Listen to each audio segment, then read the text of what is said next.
Hey, it's Mike. I've got something special for you addressing the topic of anti-heroes. Why is it so hard to make anti-heroes work in wrestling? Not that it's impossible, but they're unicorns. Pretty rare, right? Let's talk about it. I want to give you a glimpse into this video I made exclusively for my patrons over on Patreon. It's never been seen here publicly on the YouTube channel before. And I still haven't hit my Patreon goal for this year. So if you'd like to help me get the new season of Till We Make It underway, I need your support. Jump on the link, which is down below in the descriptus. Join us over on Patreon. The moment that you do, I'll add you to this roll call of all my awesome patrons, and you'll start to unlock a mountain of pro wrestling exclusives like this one. And this week, I want to talk about why anti-hero characters generally do not work in professional wrestling. I'm going to start with the most obvious of reasons, then we're going to get into something that's a little more nuanced. So, up first, why don't anti-heroes work? Well, it's because for the last 6 decades, more or less, and a little bit before that too, pro wrestling audiences have been conditioned to see the characters in the ring as either baby faces or heels. They see them only in the binary of good guys and bad guys. And anything outside of that binary relationship, they reject. And they do that by trying to force any character that isn't neatly a good guy or bad guy into one of those roles. They will make them into baby faces and heels, and they'll force reactions to cement that move.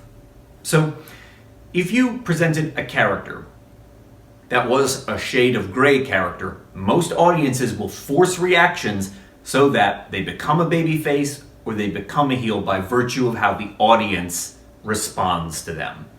That's the biggest problem with making any move outside of the traditional baby face heel dynamic. But there's also a more nuanced reason why anti-heroes don't work in wrestling.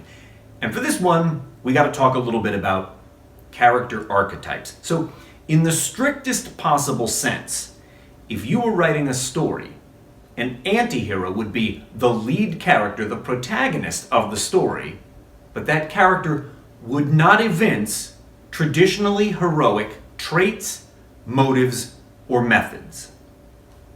So, when you're thinking about these 3 categories, traits, motives, methods, it's easy to understand what makes a hero and makes a villain, again in a strict storytelling sense, right?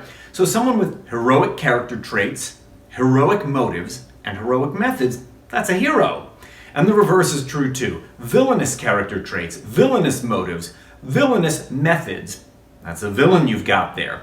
But if we take these 3 categories and we start to mess with them a little bit, we end up with shades of gray. So what if we have a character who has heroic character traits and heroic motives, but villainous methods?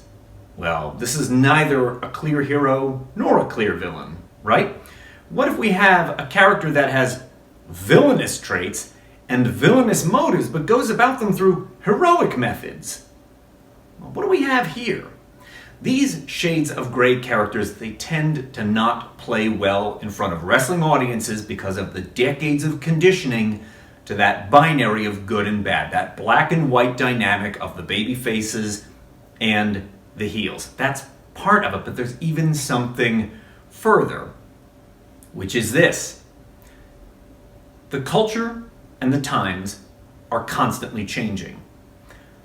What made for heroic character traits to the ancient Greeks is completely different than what matched up with the heroic character traits that we imbued our fictitious characters with after the US Civil War.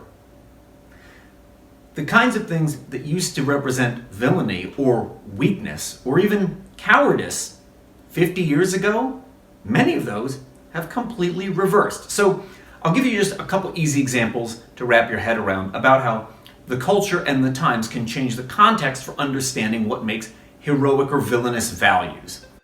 If you'd like to see the other 2/3 of that video, it's waiting for you over on my Patreon, and there's a link down below in the descriptus, as well as appearing on screen right now. It is one of the 231 exclusive videos in my library that only my patrons have access to. We would love for you to come and join us.